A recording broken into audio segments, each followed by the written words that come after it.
Venus and Adonis is a poem written by Venus and Adonis Shakespeare की poem है। देखिए बार बार work पूछे गए हैं तो वर्क आप जरूर याद कर लीजिएगा, प्लीज प्लीज प्लीज जरूर याद कर लीजिए शेक्सपियर के, और बहुत सरल भी हैं। 37 नाम है, आप बार बार पढ़ेंगे तब भी आपको याद हो जाएंगे, और 4-5 पोएम है वो इजीली आपको याद हो जाएंगी। William Shakespeare's Measure for Measure is a tragedy, comedy, history play, tragic comedy. तो दोस्तों Measure for Measure is a comedy, it is mention in the folio as comedy. Measure for Measure is a comedy. Love's लेवर Lost is also a comedy. तो ध्यान रखिए कुछ important comedy हैं दोस्तों जो फुली कॉमेडी हैं। मेजर फॉर मेजर, लव्स लेवर Lost. Who introduced the sonnet in English poetry? English में जो सोनेट फॉर्म है वो किसने इंट्रोड्यूस किया है? मिल्टन, शेक्सपियर, स्पेंसर, वाट। तो वाट और सरे का नाम आता है दोस्तों। तो इंग्लिश में जो सोनेट को इंट्रोड्यूस कराने का श्रेय गया है वो थॉमस वाट को गया है, ध्यान रखिएगा। Who wrote the celebrated book Shakespearean Tragedy? ये क्वेश्चन भी पहले आ चुका है दोस्तों। Shakespearean tragedy is a work by AC ब्रॉडले। If we are marked to die, we are enough to do our country loss, and if to live, the fewer man the greater share of honor. Who says this?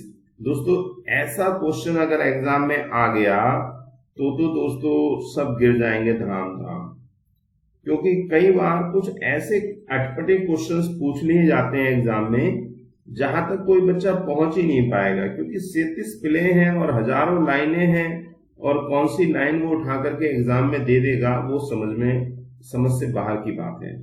तो यहाँ पर जब ये question आया था तो इसने भी सबको परेशान कर दिया। If we are marked to die, we are enough to do our countries loss. ये लाइन जो है दोस्तों कई बार क्वेश्चन रिपीट भी हो जाते हैं, तो आप एक बार जरूर ध्यान से इसको पढ़ लें, देख लें। तो ये जो लाइन है दोस्तों ये किंग हेनरी फिफ्थ की लाइन है। किंग हेनरी फिफ्थ जो इनका प्ले है शेक्सपियर का, उससे ये लाइन ली गई है, ध्यान रखिएगा। King Henry fifth, if we are marked to die, we are enough to do our country loss.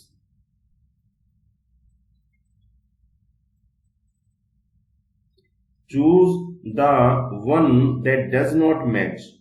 इनमें से कौन सा मैच नहीं होता? दोस्तों Touchstone as you like it में है, yes. Goneril, yes. King Lear में है। सिन्ना जूलियस सीजर में है, लेकिन लॉन्सिलेट गोगो 12th नाइट में नहीं है दोस्तों, ध्यान रखिएगा। लॉन्सिलेट गोगो दी मर्चेंट ऑफ वेनिस में है।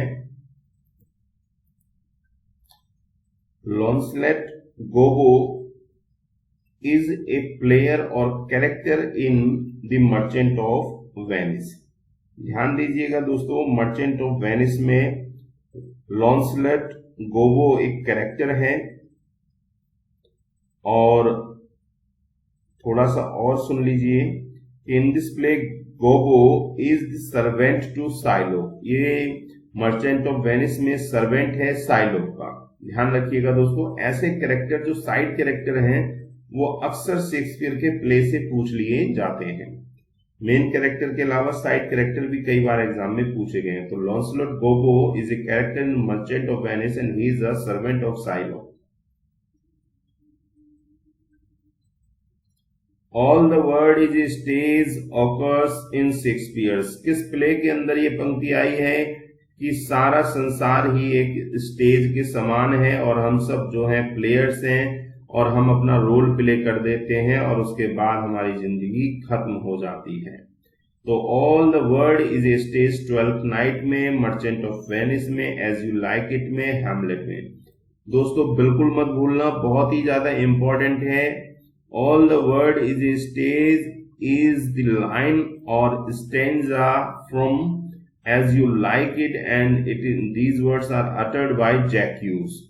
एक कैरेक्टर है दोस्तों एज यू लाइक इट में, जैक ह्यूज जैक्यूज के द्वारा all the world is a stage, ये पूरा एक सॉन्ग है दोस्तों, आप कह सकते हैं पूरा एक सॉन्ग इसको कहा गया है। और यहीं पे थोड़ी और आपको बात बता दूं कि आपसे एक क्वेश्चन पूछा जाएगा, in which play Shakespeare represents और shows this 7 ages of man. आपसे पूछा जाएगा कि शेक्सपियर ने अपने किस प्ले में 7 एज के बारे में डिस्क्रिप्शन दिया है। He described the 7 age of man. तो दोस्तों यही वो सॉन्ग है जैक्यूज का, एज यू लाइक इट से लिया गया है। एज यू लाइक इट में कैरेक्टर है जैक्यूज, और जैक्यूज इस बात को कहता है कि all the world is a stage. और इसी सॉन्ग में दोस्तों पूरा सॉन्ग अगर आप इसको देखेंगे तो उसमें 7 स्टेजेस को दर्शाया गया है।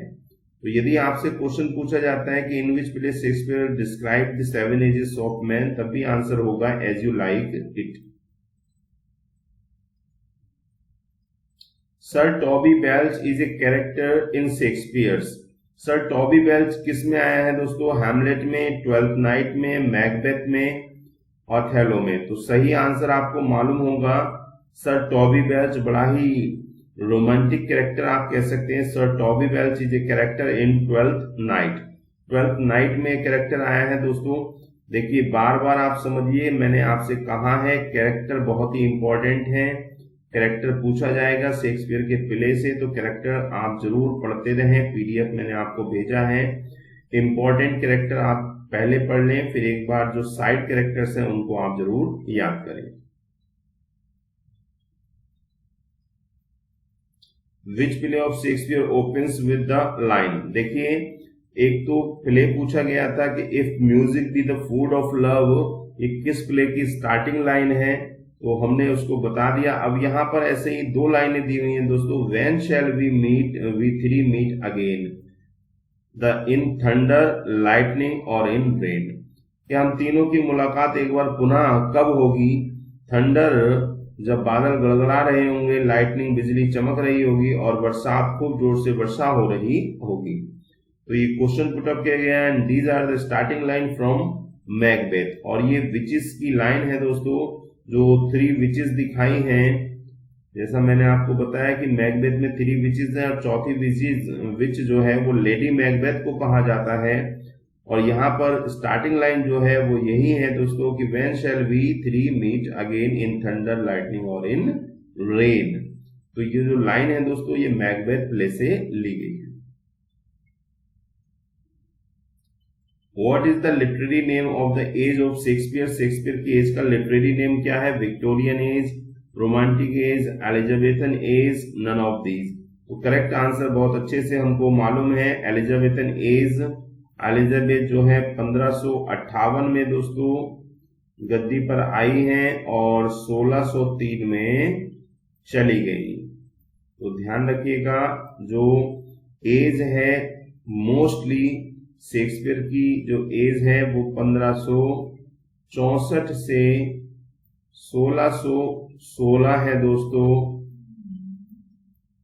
तो इसको आप देख लीजिए, कंपेयर कर लीजिए। तो मोस्टली जो एज है वो एलिजाबेथन एज कहलाती है दोस्तों। शेक्सपियर की एज को एलिजाबेथन एज के रूप में भी जाना जाता है। तो मुझे उम्मीद है दोस्तों आपको वीडियो पसंद आया होगा। तैयारी में लग जाइए, नोटिफिकेशन आता है तो बहुत अच्छा रहेगा, क्योंकि आपका भी मनोबल गिर चुका है, आप भी थोड़ा सा लूज हुए हैं, और थोड़ा सा मैं भी कहूँगा कि काफ़ी स्लो स्टडी हमारी चल रही है। शायद इसी वजह से कि अभी हमको यही लग रहा था कि पेपर होने का अभी कोई चांस नहीं है, लेकिन अभी जो न्यूज़ आई है अगर वो सच होती है दोस्तों तो हम अपना जो स्टडी है उसको थोड़ा तेज कर देंगे, ताकि समय से आपको सभी चीज़ों का रिवीजन कराया जा सके। Thank you so much.